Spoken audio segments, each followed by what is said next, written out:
வணக்கத்திற்குரிய ஐயா வேந்தர் அவர்களே, ஜனநாயக கட்சி, இந்திய ஜனநாயக கட்சியின் தலைவர் இளைய வேந்தர் அவர்களே, மேடையிலே இவ்வளவு சிறப்பான ஏற்பாடுகள் செய்திருக்கின்ற உயர்மட்ட குழு உறுப்பினர்களே, கூடியிருக்கின்ற ஐஜேகே கட்சியினுடைய தளபதிகளே, தாய்மார்களே, உங்கள் யாருக்கும் என்னுடைய பணிவான வணக்கம். கொஞ்சம் உடல்நிலை சரியில்லை, வரலாமா வேண்டாமா அப்படின்னு நான் யோசனை செஞ்சுட்டு இருந்தேன். நல்ல வேளை வந்து நான் ஐஜேகே கட்சி உறுப்பினங்கிறத பதிவு பண்ணிட்டேன். நான் வேந்தர் எந்த பஸ்ஸில் நம்மளை ஏற்றிட்டு போவாருங்க. 4-5 பஸ் இருக்கு. இங்கே காட்டாங்குளத்தூர்லேருந்து இல்லை இந்த மறைமலையடி நகரிலிருந்து எந்த பஸ்ஸில், புது பஸ்ஸும் இருக்கு, பழைய பஸ்ஸும் இருக்கு, ஒரு 4-5 பஸ் இருக்கு. இங்கிருந்து இந்த மறைமலையடி நகரிலிருந்து எந்த பஸ்ஸில் ஏற்றி கோட்டைக்கு கொண்டு போவாருங்கிற யோசனையோடு நான் வந்தேன். ஆனால் அவர் என்ன செஞ்சாருன்னா, இந்த பஸ்ஸே கொஞ்சம் ரிப்பேரா இருக்கிறாப்படி தன்னுடைய கருத்துக்களை சில இடங்களில் வேதனையோடு தெரிவித்தார். ஆகவே இந்த நேரத்தில் நம்ம பஸ்ஸை முதல்ல ரிப்பேர் பண்ணிட்டு எந்த பஸ்ஸில் கோட்டைக்கு போவோங்கிறத வேந்தர் முடிவு பண்ணிட்டு, இளைய வேந்தர் முடிவு பண்ணிட்டு, அதான் நான் சொல்லுவேன். உங்களுக்கு நான் சொன்னது புரிஞ்சிருக்குன்னு நினைக்கிறேன். புரியாதவங்க மாத்திர கை தூக்குங்க. அப்ப எல்லாத்துக்கும் புரியல அப்படிங்கிற நினைக்கிறதா, புரிஞ்சதுன்னு நினைக்கிறதா? அதிமுக பஸ் இருக்கு, திமுக பஸ் இருக்கு, பாரதிய ஜனதா பஸ் இருக்கு, புதுசா ஒரு பஸ் வந்திருக்கு. இந்த பஸ்ஸில் எந்த பஸ்ஸில் ஏற்றி நம்மளைய கோட்டைக்கு கூட்டிட்டு போறாருன்னு வேந்தர்ன்னு நினைச்சிட்டு உளுந்தடிச்சு ஓடியாந்தா, நம்ம பஸ்ஸே கொஞ்சம் ரிப்பேர் இருக்கு, இதை சரி பண்ணணும்னு வேந்தர் முயற்சி செய்கிறார். அதுதான் உண்மையான தலைமைக்கு அடையாளம். நான் வேந்தரை நேசிப்பதற்கு காரணம், லஞ்சம் வாங்காதவர், அரசியல் பின்னணி இல்லாமல் நம்முடைய கடுமையான உழைப்பால் ஒரு ஸ்தாபனத்தை உருவாக்கியவர், யாரிடமும் கை நீட்டாதவர், சண்டை சச்சரவுகளுக்கு போகாதவர், அதிகார பிரயோகம் செய்யாதவர், பண திமிர் இல்லாதவர். அதை முதலில் சொல்ல வேண்டும். இங்க வேண்டுகோள் விட வேண்டும் என்ற எண்ணம் அவருக்கு இல்லை. என்னை கூட கேட்டாங்க, எப்படின்னா எவ்வளவோ, ஏன்னா இந்த கட்சியில போய் சேர்ந்தீங்க, அது தமிழ்நாட்டில் இருக்கிற அரசியல் கட்சியில் ஒரு எறும்பு மாதிரி, அப்போ நாங்கள்லாம் யானை மாதிரி, எங்கிட்ட சேரலாமே அப்படின்னு. வாங்கல, நீங்க எங்களுக்கு ஆலோசனை சொல்லுங்களா அப்படின்னா, தம்பி யானையை பத்தி நீ சொல்லாத, எறும்பை பத்தி எங்களுக்கு நல்லா தெரியும். என்ன சொல்றீங்க அப்படின்னாரு. 1960 நான் பப்ளிக் ஹெல்த் டிபார்ட்மெண்ட்ல வயநாட்டில் ஒர்க் பண்ணியிருந்தேன். இது ரியலா நடந்தது.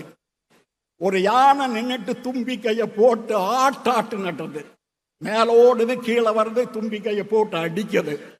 காரணம், அந்த யானை முகத்தில் இருக்கின்ற தும்பிக்கையில ஒரு சின்ன எறும்பு பூந்து ஆட்டாட்டு நாட்டுது.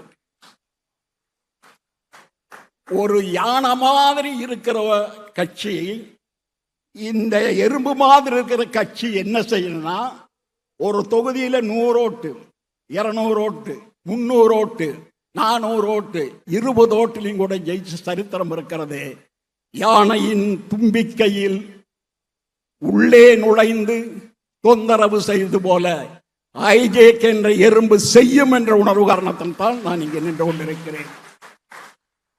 இப்பெல்லாம் பொதுக்கூட்டத்துக்கு யாருமே மரியாதை தரதில்லை. இது மாதிரி செயல் வீரர் கூட்டம் போடுவதே தலைமையில் இருக்கின்றவர்கள் தொண்டர்களை உசுப்பி வேலை வாங்குவது. அருமை தம்பி முத்தமிழ் செல்வனை கேட்டால் எத்தனை பேர் வந்திருக்காங்க பொதுக்குழுக்குன்னு? 1600 பேருன்னு ஏதோ கணக்கு சொன்னார். இந்த 1600 பேர் உற்சாகப்படுத்துவதற்காக, அவர்களை தூண்டுவதற்காகத்தான் இந்த மாதிரி பொதுக்குழு எல்லா கட்சியிலுமே போடுகின்ற வழக்கம் உண்டு. அப்படி பார்த்தா மனசாட்சிப்படி நீங்கள் தான் சொல்ல வேண்டும். இந்த 1600 பேர் 100 உறுப்பினர்களை சேர்த்தார் எவ்வளவு என்பது நீங்கள் கணக்கிட வேண்டும். இந்த 1600 பேர் 500 உறுப்பினர்கள் சேர்த்தால் எத்தனை பேர் என்று கணக்க போட வேண்டும். அப்படி இல்லாமல் வந்தோம் போனோம் என்ற நிலையில் இருந்தால் நம்முடைய வளர்ச்சியை மாற்றான் மதிக்க மாட்டான் என்பதை இந்த நேரத்தில் நான் பணிவோடு தெரிவித்துக் கொள்கிறேன். காரணம், பொதுக்கூட்டங்களுக்கு மதிப்பில்லை என்று நான் சொல்லுவது எங்கூர்ல ஊரு பேர் சொல்ல விரும்பல. பொதுக்கூட்டத்துக்கு ஆளே வர்றது கிடையாது. கூட்டம் போட்டால் அது யார் வந்தாலும் ஆளே வர்றது கிடையாது. இப்போ ஒரு புது அனௌன்ஸ்மெண்ட் பண்ணியிருக்காங்க, பொதுக்கூட்டத்துக்கு வாருங்கள், நீங்கள் உட்கார்ந்திருக்கின்ற சேர்களை நீங்கள் வீட்டுக்கு போகும்போது இலவசமாக எடுத்துச் செல்லலாம் என்ற நிலையில் பொதுக்கூட்டங்கள் நடந்து கொண்டிருக்கிறது. விஞ்ஞானத்துடைய வளர்ச்சி வேகமாக இருக்கிறது. இப்பெல்லாம் குரூப்பா வாட்ஸ்அப் சேர்ந்து கொள்கைகளை பறக்கிறார்கள். அந்த கொள்கைகளை பரப்புவர்கள்தான், பறக்கின்ற நிலையில் செய்பவர்கள்தான் உண்மையான தொண்டர்கள். அந்த நிலையை ஐஜேகே தொண்டர்கள் ஏற்றுக்கொள்ள வேண்டும். வேந்தர் அவர்கள் சில பேசும்போது சில இடங்களில் வேதனைப்பட்டார்கள், சில இடங்களில் விவரங்களை எடுத்துச் சொன்னார்கள். அதை நாம் மனதில் வைத்துக்கொண்டு எதிர்காலத்தில் ஐஜேகே கட்சியில் நாம் மாத்திருக்கோம் இருக்கிறோம் என்ற உள்ள உணர்வில்லாமல் முடிஞ்சது ஒரு 200 பேர் 300 பேர் உறுப்பினர்களாக சேர்க்க வேண்டும் என்று கீழே இருக்கின்ற தளபதிகளை, தாய்மார்களை நான் பணிவோடு கேட்டுக் கொள்கிறேன். வருகின்ற தேர்தல் ஒரு விசித்திரமான தேர்தல். தயவு செய்து நீங்கள் புரிந்து கொள்ள வேண்டும். சில பேர் வரலாற்றை படையாக இருக்கிறார்கள். அந்த வரலாற்றில் சம்பந்தப்பட்டவன் என்ற முறையில் நான் சொல்கிறேன். எல்லா தேர்தலுமே, கடந்த தேர்தல்கள் எல்லாம் 1967 விபத்துக்களில் வெற்றி பெற்ற தேர்தல்கள் என்பதை பணிவோடு தெரிவித்துக் கொள்கின்றேன். 1967 ஜனவரி மாதம் தேர்தலுக்கான அறிக்கை வருகிறது. பிப்ரவரி மாதம் தேர்தல்.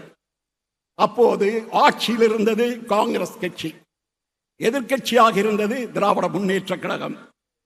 62 நடைபெற்ற தேர்தலில் 50 இடங்களை பெற்ற திராவிட முன்னேற்ற கழகம் 67 ஆட்சிக்கு வரும் என்ற நம்பிக்கை யாருக்குமே இல்லை. இதை நான் பணிவோடு தெரிவித்துக் கொள்கிறேன். காரணம், அப்படி ஆட்சிக்கு வரும் என்ற நம்பிக்கை தெரிந்திருந்தால் பேரறிஞர் அண்ணா சென்னையிலே பாராளுமன்றத்திற்கு நின்றிருக்க மாட்டார்கள். இந்த வரலாற்று சுருக்கத்தை நான் ஏன் சொல்கிறேன் என்று சொன்னால், நீங்கள் விழிப்போடு இருக்க வேண்டும். வருகின்ற தேர்தல் சாதாரண தேர்தல் அல்ல. ஜனவரி மாதம் 12 1967 புரட்சி தலைவர் எம்ஜிஆர் அவர்களை சுட்டார் ராதா என்பவர். அந்த போஸ்டர் தான், அந்த உடலில் கட்டு போட்ட போஸ்டர் தான் பெரிய வெற்றியை திராவிட முன்னேற்ற கழகத்திற்கு தந்தது. அப்படி புரட்சி தலைவர் எம்ஜிஆரை சுடாமல் இருந்திருந்தால் நான் தைரியமாக சொல்வேன், திராவிட முன்னேற்ற கழகம் ஆட்சிக்கு வந்திருக்காது என்பதை நான் பணிவோடு தெரிவித்துக் கொள்கிறேன். பிறகு நடந்தவைகள் உங்களுக்கு தெரியும். 67 தேர்தல் முடிந்த பிறகு ஏற்பட்ட சங்கடங்கள், சலிப்புகள், இவைகளின் காரணமாக பேரறிஞர் அண்ணாவின் மறைவுக்கு பிறகு 67 தேர்தலே கூட்டணி அல்ல, பேரறிஞர் அண்ணா அவர்கள் தொகுதி உடன்பாடு என்று வைத்துக் கொண்டார். கம்யூனிஸ்டாவா, காங்கிரஸை எதிர்ப்பதற்கு படையாட்சி ஐயா அவர்களா வா காங்கிரஸை எதிர்ப்பதற்கு, கம்யூனிஸ்டா வா காங்கிரஸை எதிர்ப்பதற்கு என்ற நிலையை பேரறிஞர் அண்ணா அவர்கள் ஏற்படுத்தினார்கள். அந்த நிலை வருகின்ற 2026 தேர்தலில் வரும் என்ற நம்பிக்கை எனக்கு இருக்கிறது.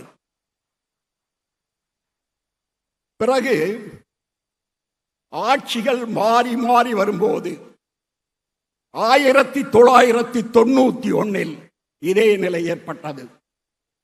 திராவிட முன்னேற்ற கழகத்தை வீழ்த்த முடியாது என்ற சூழ்நிலை ஏற்பட்டு அண்ணா திராவிட முன்னேற்ற கழகம் என்ற இயக்கத்தில் பணியாற்றி கொண்டிருந்த போது, நாம் ஜெயிப்போமா என்ற சந்தேகத்தோடு பணியாற்றி கொண்டிருந்த போது, ஜெயிக்க முடியாது என்ற சூழ்நிலை ஏற்பட்ட போது, திடீரென்று ஸ்ரீபெரும்புதூரில்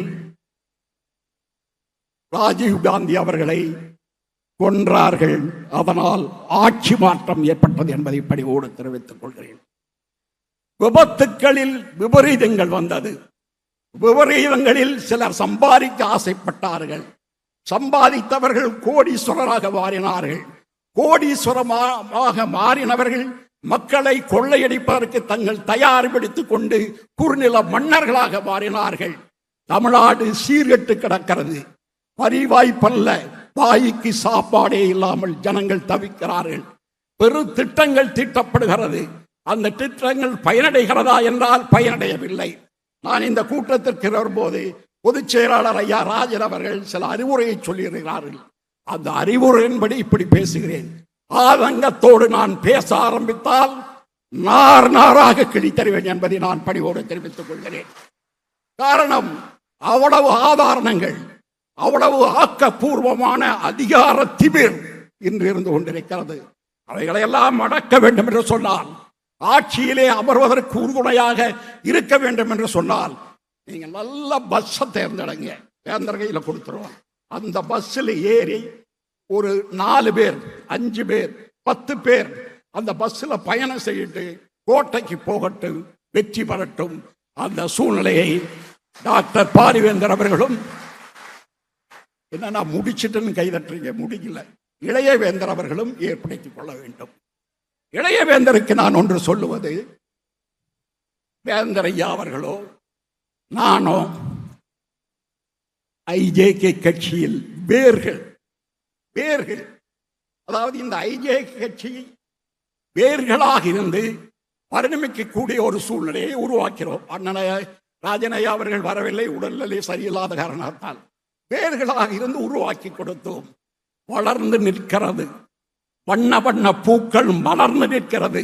அந்த பூக்களை வெற்றி என்ற மகளுக்கு சூட்டி காட்டுவதற்கு இளையவேந்தர் அவர்கள் முயற்சிக்க வேண்டும் என்று கேட்டுக்கொண்டு விடைபெற்றுக் கொள்கிறேன். நன்றி, வணக்கம்.